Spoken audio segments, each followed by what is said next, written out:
course in Applied Linguistics, not in TESOL.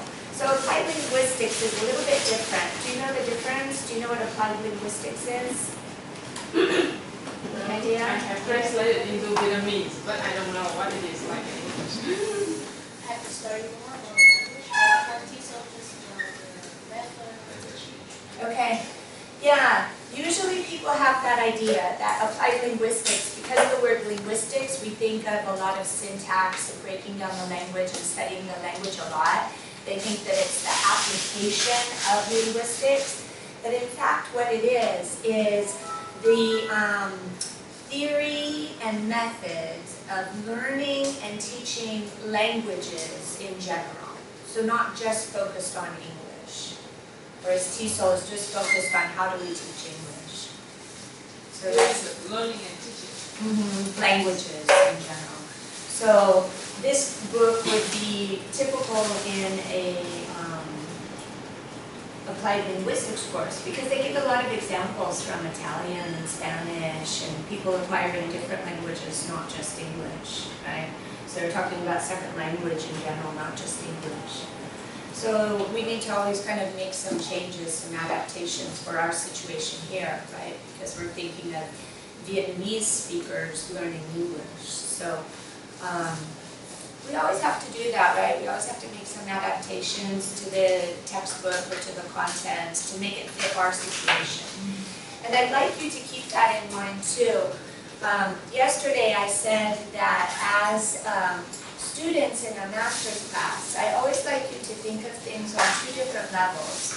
On one level, you're a student and you're learning this information, but on another level, you're a teacher, and so you need to think about how you would apply this information, how you would use it in the classroom. So everything that we talk about needs to be adapted, because everybody's in a different situation. They're teaching different age levels or different, in your situation not so much because everybody has Vietnamese native speakers. Maybe a few of you have some Korean native speakers, that happens sometimes here. But in the United States, people have students from all over the world, right? In one class we'll have people from Saudi Arabia and Taiwan and South America, so people have all different kinds of language backgrounds. So you always have to kind of take the content and adapt it to your situation. And also to your teaching style. Each one of us is an individual, and so we have preferences and talents and the way that we like to do something. So we have to adopt that to our preference also. Right? So not only are we individuals as teachers, but also our students are individuals as learners. Everybody is different, right? Everybody has different motivations, different strengths and weaknesses, different levels of intelligence, different levels of language acquisition. They're in different phases in their interlanguage. So we also need to think about that not one recipe will be good for all of our students. Sometimes we have to use what we call differentiated instruction, because in one class, sometimes we have people that are at very different levels, right? You have some kids that speak English at home, so they're very fluent, and you have other kids who have never seen it or don't like it for whatever reason, right? So you have all different kinds of levels in your class. So you have one kind of activity, but you might need to adapt that for the different students in your class. So you might, when you do pair work and group work, it's really important to think about how you group the students. Usually we just do it by convenience and say, talk to the person next to you, right? But sometimes we need to have a strategy when we're grouping students. So sometimes we want to make what we call homogeneous groups. So we have kids that are all at about the same level that can work together. So maybe we have the beginner level students working together and the advanced level students working on a slightly different task. Maybe their task is a little bit more challenging. And maybe with the beginner level students, we give them more scaffolding and more support. Sometimes we want to work with heterogeneous groups, with mixed groups. So sometimes you have a more advanced student inside the group, and they're working together with other levels of students. So we can give each student a different role in the group work, right? So somebody can be responsible for reporting back to the class. Somebody else can be responsible for making sure they stay on task. Another person can be responsible for keeping track of the time. Another person can be responsible for taking notes. So you give everybody a job to do so that they're busy, so they're engaged in the group work. Because otherwise you usually have one person who's dominant, who takes over and does everything, and the others just sit back and chat or don't pay attention. So if you give everybody a job to do, that ensures that they'll participate in the group work. But then they also need to cooperate and help each other and work together. So the stronger students can kind of help the weaker students to learn more. And I don't mean weaker in that they're less intelligent, but perhaps they have less experience or less exposure to the language. So everybody is a unique individual. We need to think about that to get them to work together. So we need to be kind of flexible. And even in a situation where maybe you have a prescribed method that you need to follow inside the classroom, there's certain flexibility, right? So you can change the sequence of the activities or change the way that you present it. You can give more detail to some classes or less detail to certain people, right? So you need to kind of think about that.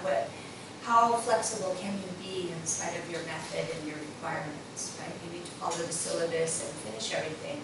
But what can we do to finish it in a way that best meets the needs of all of our students? So today what I want to do, I want to do something a little bit different. I'll lecture about Chapter 8, about lexicon. We'll talk about that. And then, honestly, tell me, who has read Chapter 9? You can be honest. Okay. Okay. Just Chapter 8. Okay. Who has read Chapter 8? All right. Excellent. Okay. And who has read Chapter 9? Anybody? No? So I'll save you a lot of work. Chapter 9 is terrible. Don't bother. Seriously, we'll do something else. Okay? I didn't like it at all. Skip it. Skip it. It's very complicated. I don't know. Exactly, I have just looked at it and I said, oh, it was hard for me. So Yeah. I'm going to focus on Chapter 8 to understand Chapter 8. That's all. Good decision.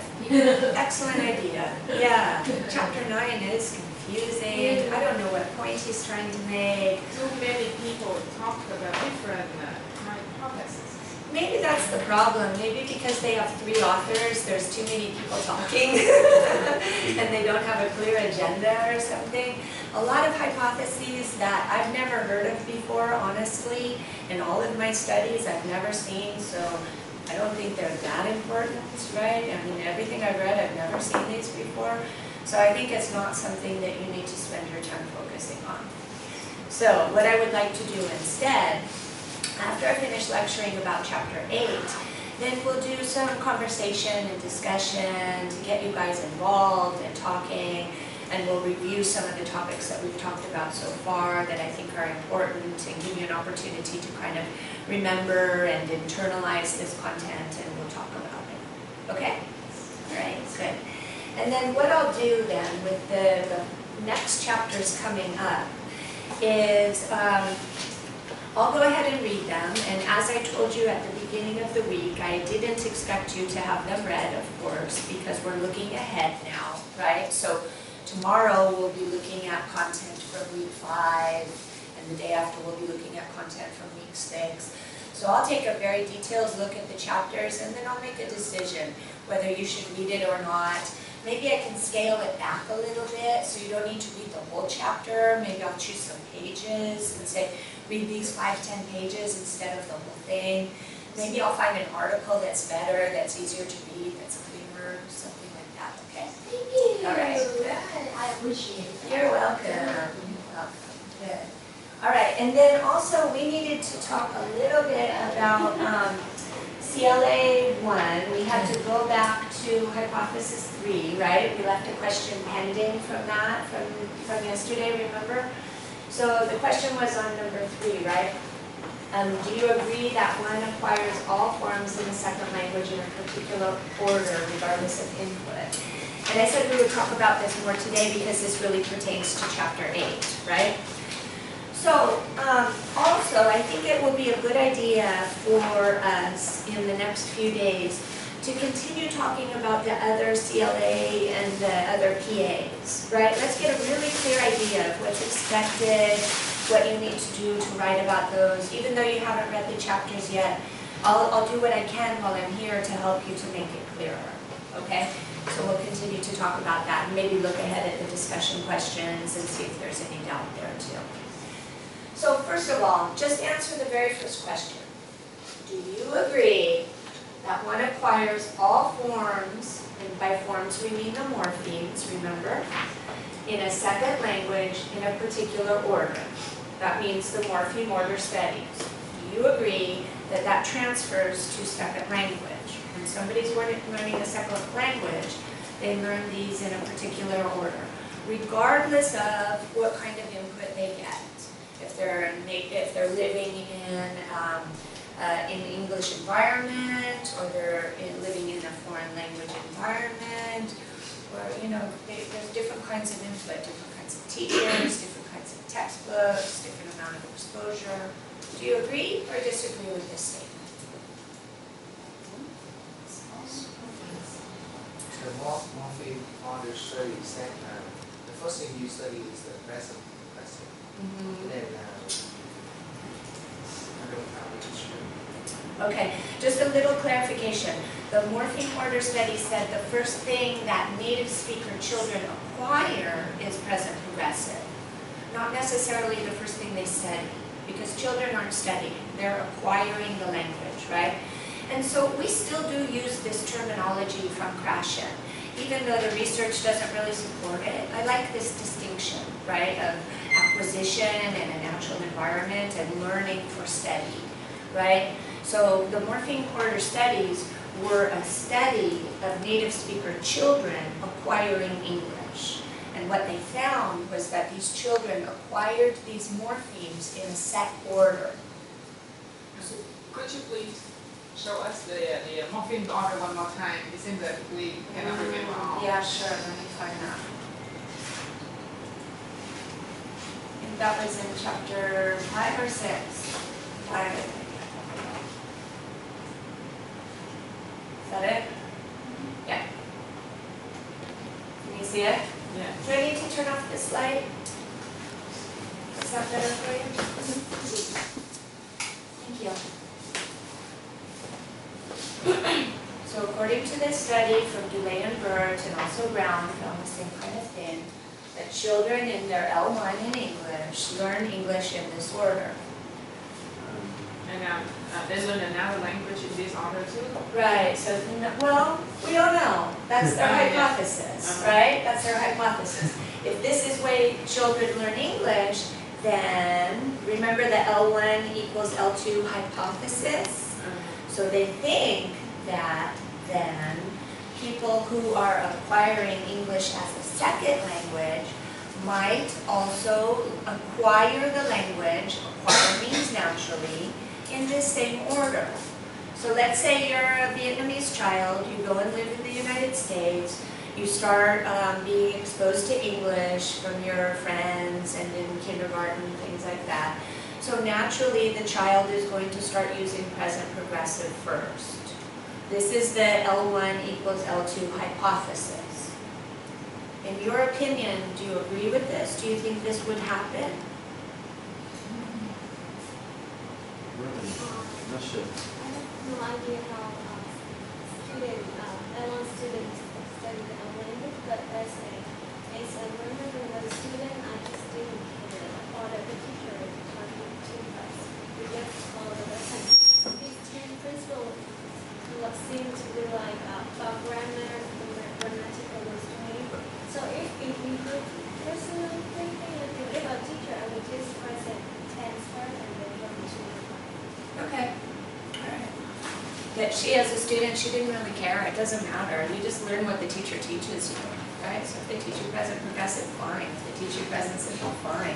We learn what we're exposed to. That's a good point. I think that the teachers the order of the L1 children. order of the amateur when they acquire language. But actually in Vietnam, the children in Vietnam or the learner in Vietnam, they don't follow this order when they learn English. Because it's not the order that they're taught in, right? Is that right? Yes. Okay, so be careful. So we're making a distinction here between acquisition and learning. The example is the child is now acquiring English as a second language. We're not worried about instruction. We're not worried about learning. So we don't care about the syllabus and the order that the teacher presents the content. We're saying if the child is now exposed to English, would they also naturally start to speak in this order without any interference from the teacher? No serious. Good point. Okay, we don't know. I've never seen it, so I don't know. But what do you think? Do you think this would happen or not? Why should we answer this question when we have no grounds, no experience on this? We just say what we are thinking only, so it's not Well, I reasonable. mean, the hypothesis is also what they're thinking, right?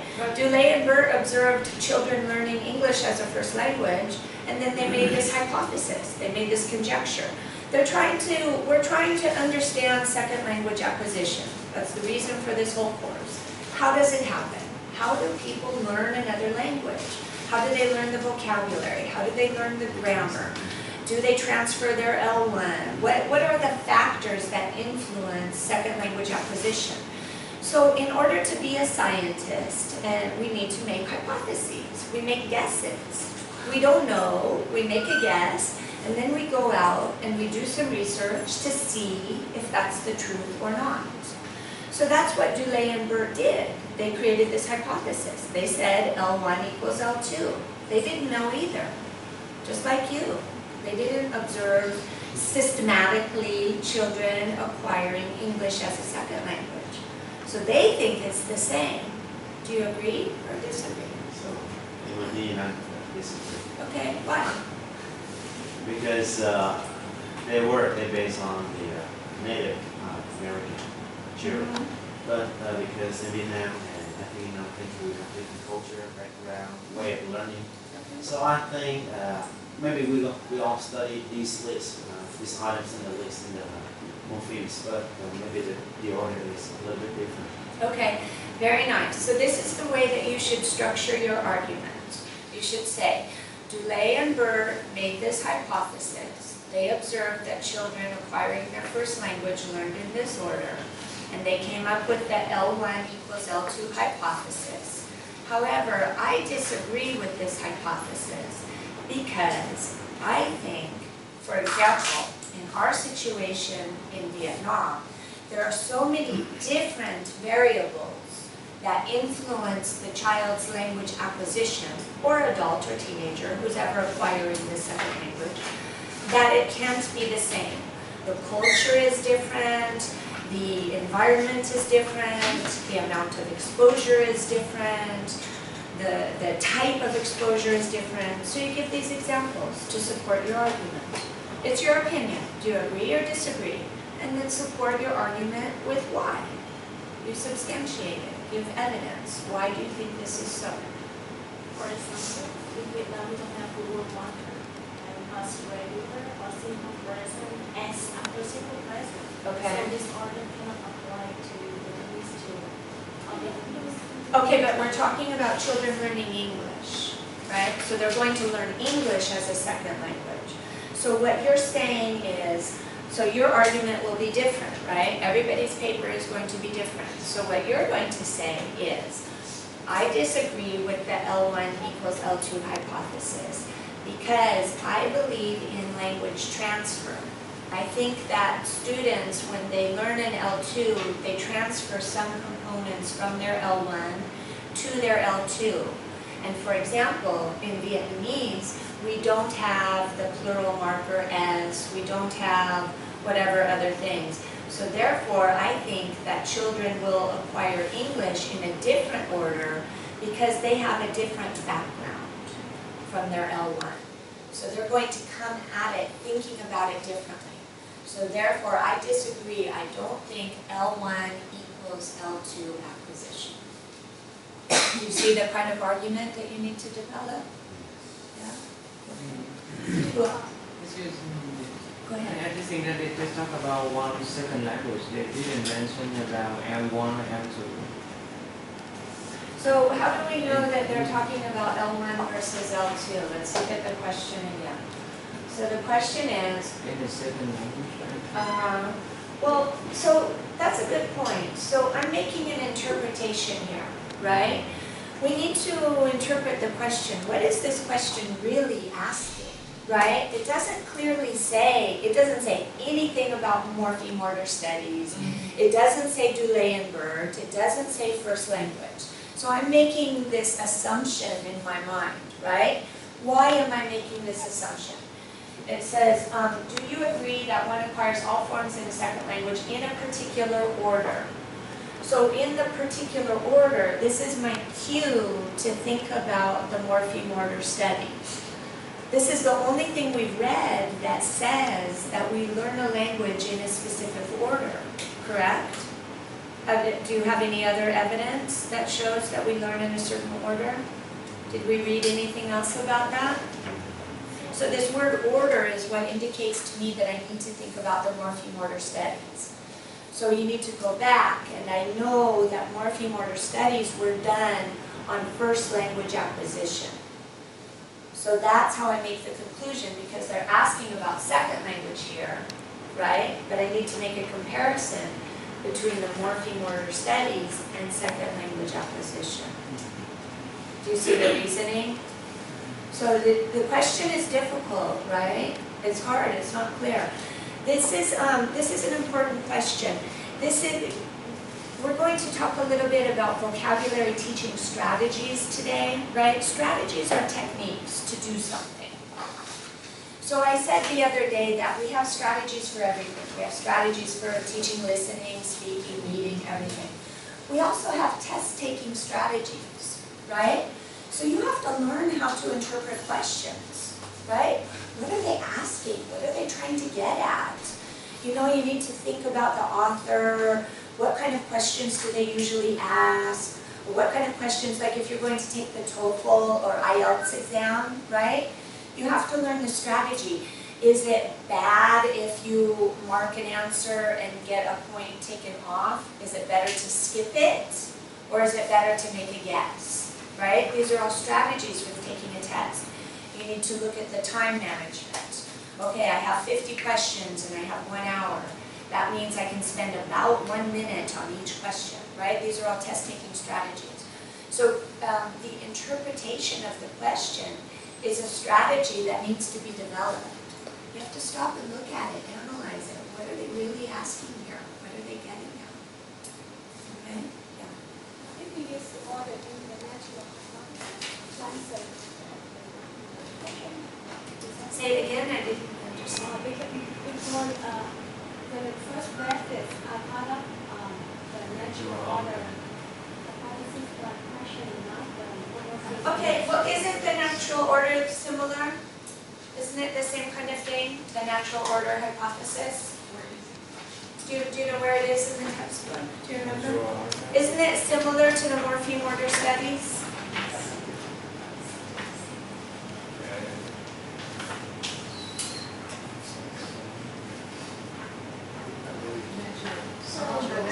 The same link to use the constructed in the text. What page is it on? And 130. Okay, and so 130 is actually the page that we need to look at here for this.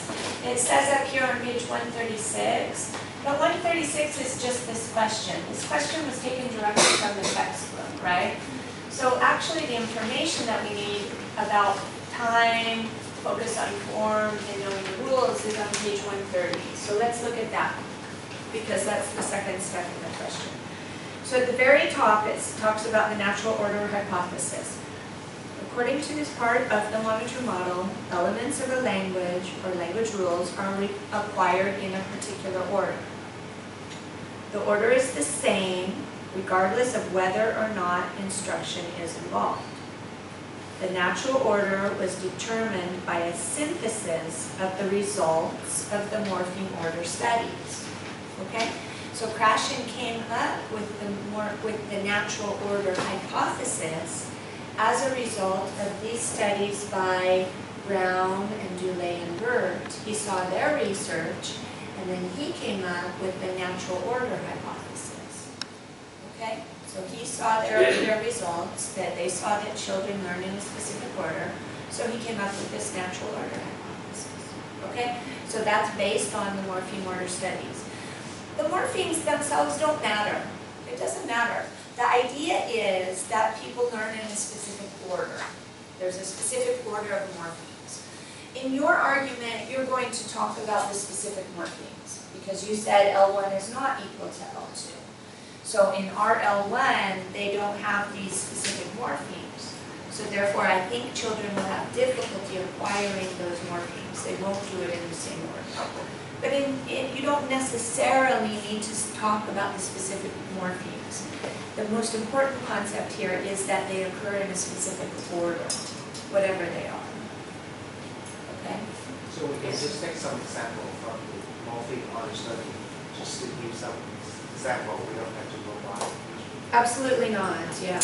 You don't have to mention each and every morpheme, for sure.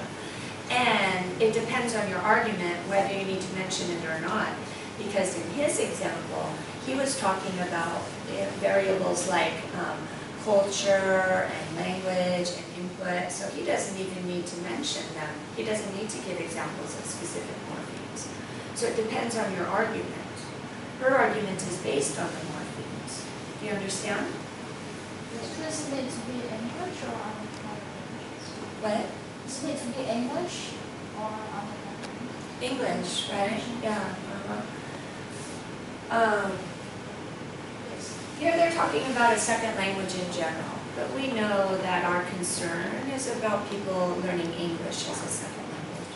So let's make that focus. Acquiring every language, just follow one order like that. That's the question actually, right? They're saying in any language, do people acquire any language in a specific order?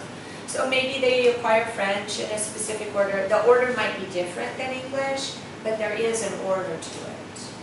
I don't know of any studies that show that. You could do some research and see. You would think that somebody else replicated the same study somewhere else, right? If they saw, oh, well, children learn English in this order, let's see about French. Do children learn French in a specific order? Do children learn Japanese in a specific order? So this would give us evidence that yes, the natural order hypothesis is true, right? So if we replicate the study in different places, then it would give us evidence. Honestly, I don't know if that has been done. I would assume so, right? That was done in what year? What year was Dulé and Burt? Do you remember? 2003. So that was a long time ago, right? You would think, but since then, that somebody has done that study. That would be a great paper. That would be a great paper. Why don't you do that, right? So you say, this is what Dulé and Burt said, or this is what Krashen said with the natural order hypothesis. He said that children learn English in a specific order. And so, no, I don't think that people learn a second language in a specific order, because the morpheme order studies have not been replicated with other first languages. So therefore, I doubt that they learn a second language in a specific order. Do you understand? You sure? You guys look kind of blank. Okay? I just have one more question. Yeah, go ahead. I don't know what about forms. They say Okay, let's get to that point. All right, are we clear on the first sentence? Are we okay with it? No, you don't look good. Why don't you understand? This question doesn't interest me at all. Okay. I don't feel like answering the question, but it's no use for me, All right. honestly speaking. Well, spend more time on the first two then, right? You've got to do 4 to 6 pages. You have to answer 3 questions. So spend 2 pages on number 1, 2 pages on number 2, and 1 page on number 3. Just get it done. Right? Yeah. I mean, that's what scientists do. Scientists make hypotheses, right? So they make guesses. This is what I think happens in the real world, and then they go out and test it. So I'm just asking your opinion. as a critical thinker, based on the research that you have read, what do you think? What's your opinion? These guys are famous researchers. They thought that this should occur. You as a teacher in a different scenario, do you think that would occur? Your opinion is valid, it's important. Okay? We care about what you think. So let's get to the second part of the question. So the second part is, discuss this in terms of the three conditions of time, focus on form, and knowing the rules. So we talked about this a little bit yesterday, but let's go into more detail today. So time, that's on page 130. What's the issue of time?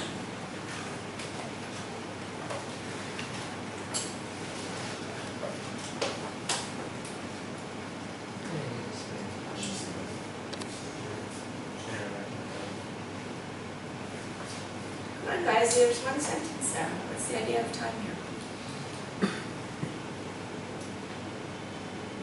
Is the time to correct this mistake? Is it referring to the monitor hypothesis? Okay, so let's go back and read this. Yeah, it is referring to the monitor. So what it says is there are three conditions for the monitor to be used as follows, right? So this is one of the conditions about the monitor. Remember we said the monitor, what did we say about the monitor? We said two different things about the monitor. What did we say about it? Well, hang on, go back to yesterday first. What does the monitor do? What's its job? Using the The student use the monitor to cognitively monitor when they use the second language. And the second thing is the feelings from the first. Okay, so the monitor monitors what you say, right? It's using your learning to kind of keep track of your acquisition, right? So you're speaking, but then you're kind of filtering it through everything that you've learned. So you check and you say, oh, that's wrong, I broke that rule, and then you change it, right? So the future is a subcategory of the monitor. The future is a subcategory of the monitor? How explain? No, I'm asking, is it two different things or is it effective or future is a subcategory?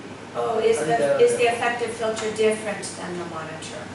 Yeah, it's a different concept, right? Because remember when we talked about all of the concepts in Krashen's theory, remember that there were like 5 different concepts in the...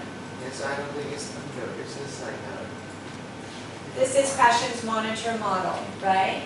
So his model is very complex. There are 5 different aspects of his model, right? So one is this idea of acquisition versus learning. Another is the natural order. Another is the monitor hypothesis, which we're discussing now. Another is the input hypothesis. And then the 5th one is affective filter. So it's a different component, right? Affective filter is a different idea. It's a part of the monitor model. But they do overlap somewhat.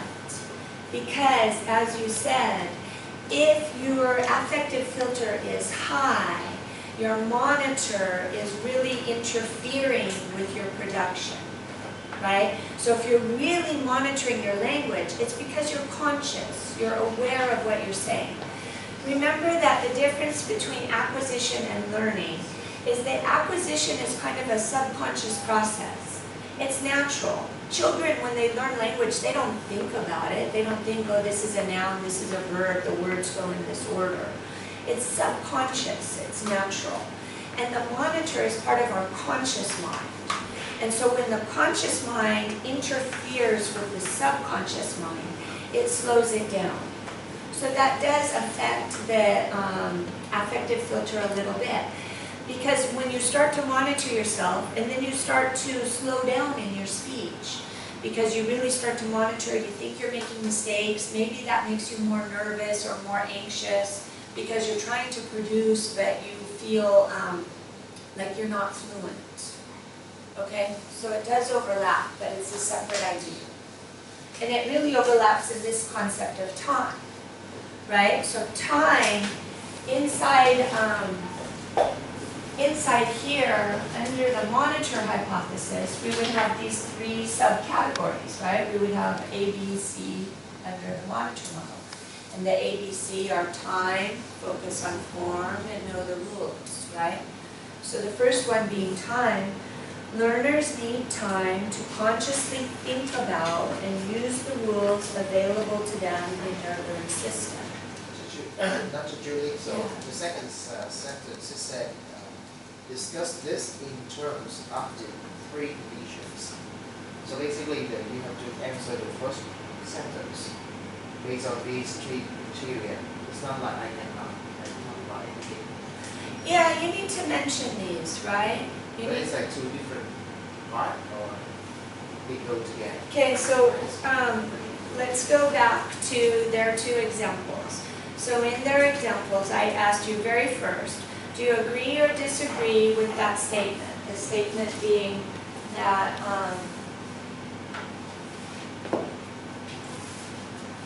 do you agree that one acquires all forms in a second language in a particular order regardless of input?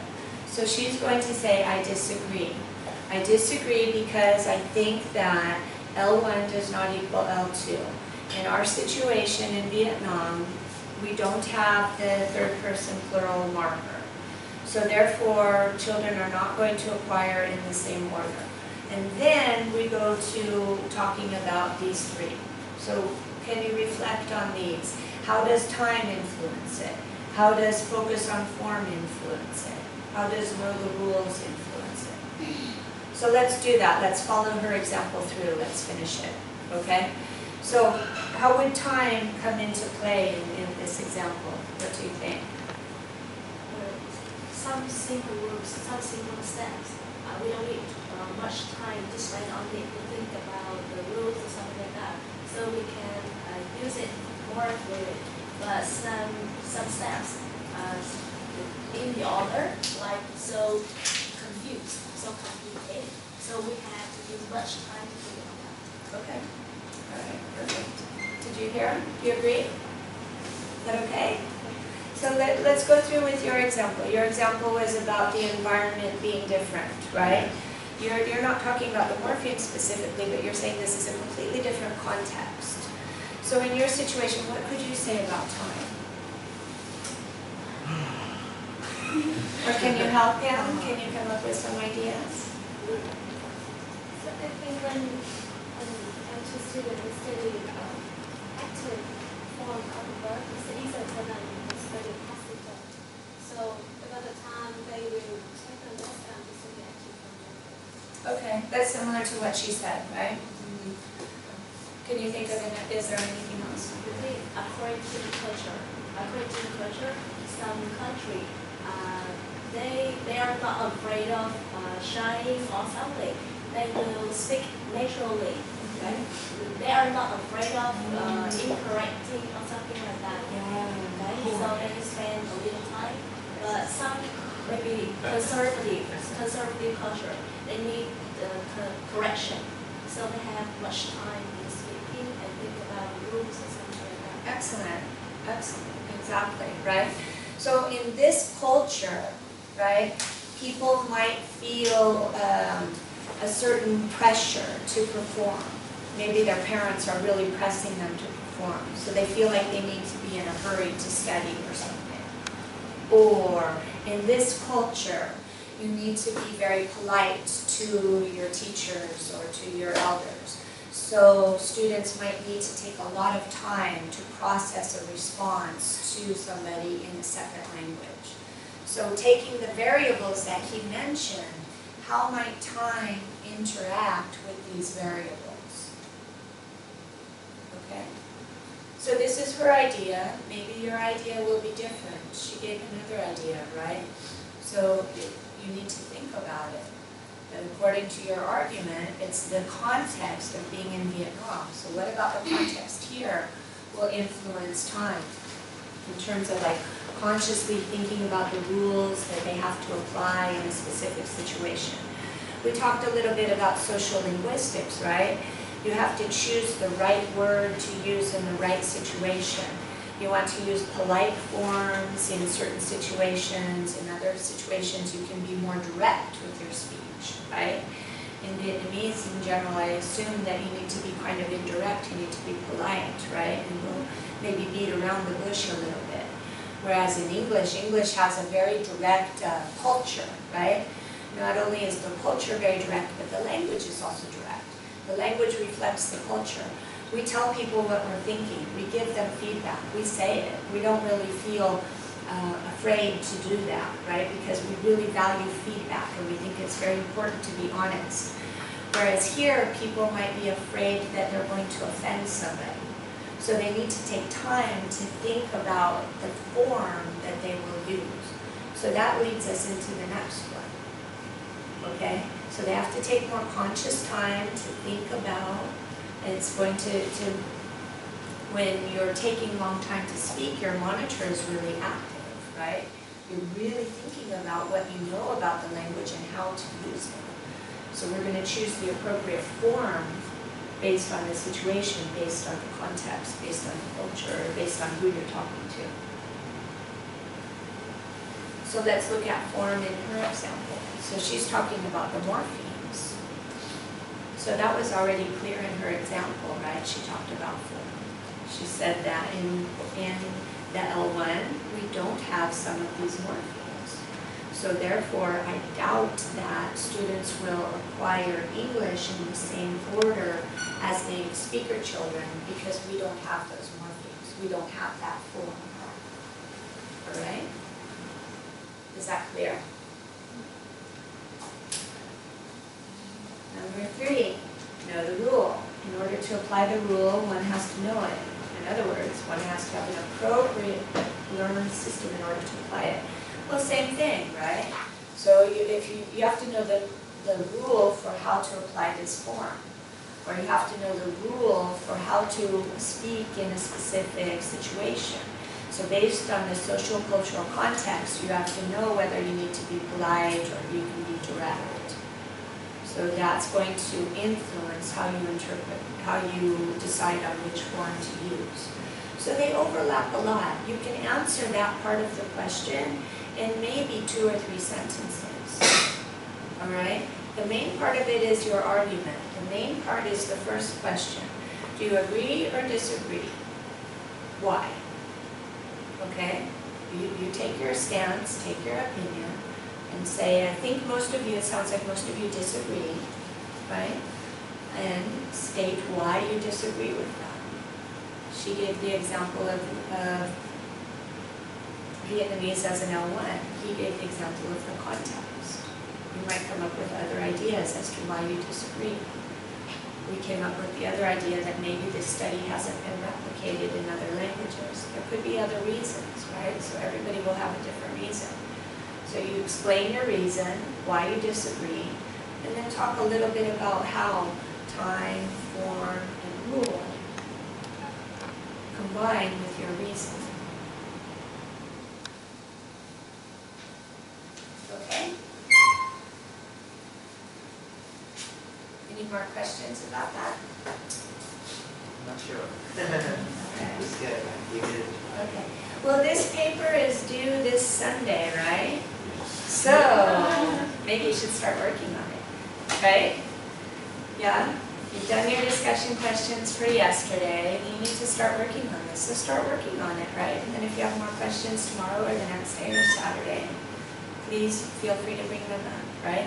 Maybe we can take some time to stop and talk about it in groups, and you can go through your ideas. It's really important to brainstorm and speak aloud, right? So sometimes you've got an idea in your head, but it's not so clear. And when you start saying it to somebody, then it becomes clearer, or they ask you some questions that will help you to get on your path, all right? So maybe we'll take some time to do that tomorrow. So it might be a good idea, why don't you do some brainstorming tonight and at least get your argument. Do you agree or disagree? And why do you disagree or agree? Okay, come up with some ideas for time, order, and form and rules. And then we'll take 10 minutes tomorrow to talk about it in pairs and see how you're going, okay? All right? that's really, really important, right? That's a really useful use of your time. It's important to be able to exchange ideas with each other, to debate these topics, to talk about it. So I would encourage you to do that in class, right? That's a very valuable use of your class time, is being able to talk about this in groups. Like, what do they mean by this? What do they mean by this question? This is what I understand by it. Oh, well, this is what I understand. I don't know. And, come to an agreement and start to brainstorm about your ideas. There's really interesting research about giving students time. Giving students time to think about their response before you make them speak, and giving them time to think about their ideas before they write. In both situations, they have a much better product, right? They need some time to think about their ideas, to think about the vocabulary, to think about the grammar structure that they want to use when they're formulating their ideas. So it's very important, so we'll do that, okay? So if you want to look at questions 1 and 2 also, we can do that. I think 3 is the most difficult.